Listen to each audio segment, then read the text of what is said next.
तो मैं इसी सवाल पर आ रहा था कि भाई ऐसा निर्मल चौधरी ने कैसा स्पेस बनाया कि राहुल गांधी तक को वकील भेजने पड़ गए।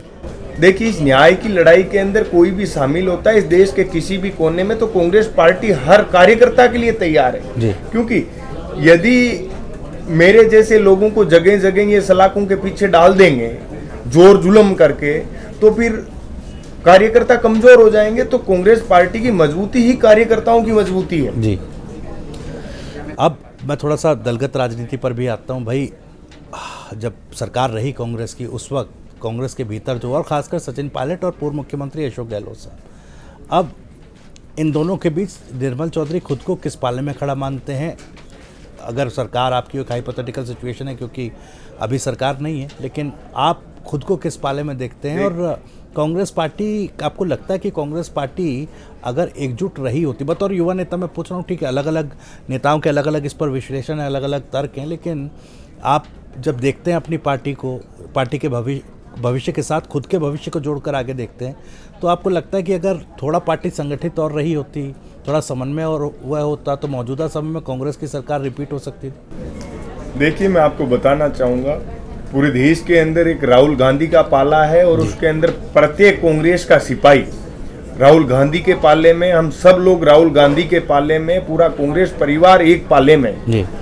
हमेशा संगठित होकर लड़ता है। ये तो हर व्यक्ति का अपना मन की बात होती है कि कौन संगठित नहीं है, कौन संगठित है। यदि कोई संगठित नहीं है तो फिर कांग्रेस पार्टी के सिंबल से थोड़ी ना चुनाव लड़ेगा, वो तो अलग जाके अलग दिशा में जाके चुनाव लड़ेंगे। बहुत सारे लोग संगठित नहीं है, जिन लोगों को पाला बदलना था तो वो अलग अलग चुनाव चिन्हों पे चुनाव लड़े हैं। कांग्रेस के हाथ का जो चुनाव चिन्ह है उस पे लड़ने वाले सब लोग एक ही पाले के हैं और एक ही विचारधारा के, एक ही परिवार के लोग हैं। आपस में कोई मतभेद नहीं है और ना ही कोई मनभेद है।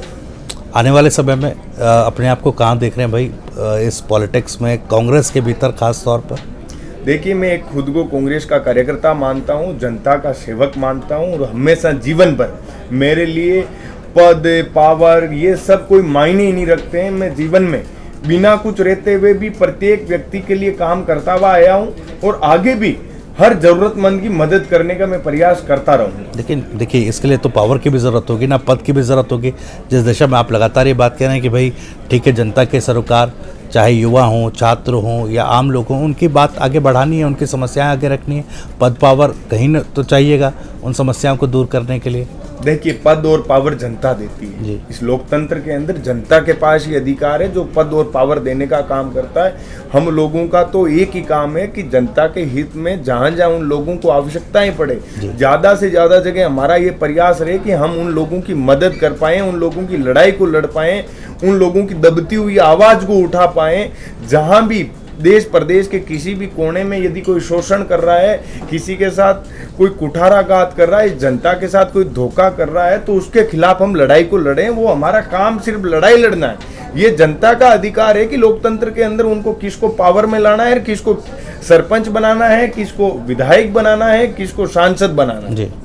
और युवा नेता जो उभर रहे हैं राजस्थान में, ठीक है, सचिन पायलट से आपकी काफ़ी करीबी है, इसके अलावा रविंद्र सिंह भाटी हुए, या कौन आपको लगता है कि बेहतर राजनीति कर रहे हैं बतौर युवा नेता? देखिए, प्रत्येक युवा का जो भी अपने आप को लीडर मानता है, जनता के हित का हितैषी मानता है, उन सब लोगों को जनता के मजबूती के लिए, इस राजस्थान और भारत के सुनहरे भविष्य के लिए काम करने की आवश्यकता है। और सब लोग, किसी से 10% हो रहा है तो किसी से 100% हो रहा है, जिससे अपनी तरफ से जितना योगदान हो रहा है, अपनी अपनी तरफ से हर आदमी अपना योगदान देने का प्रयास कर रहा है। जी।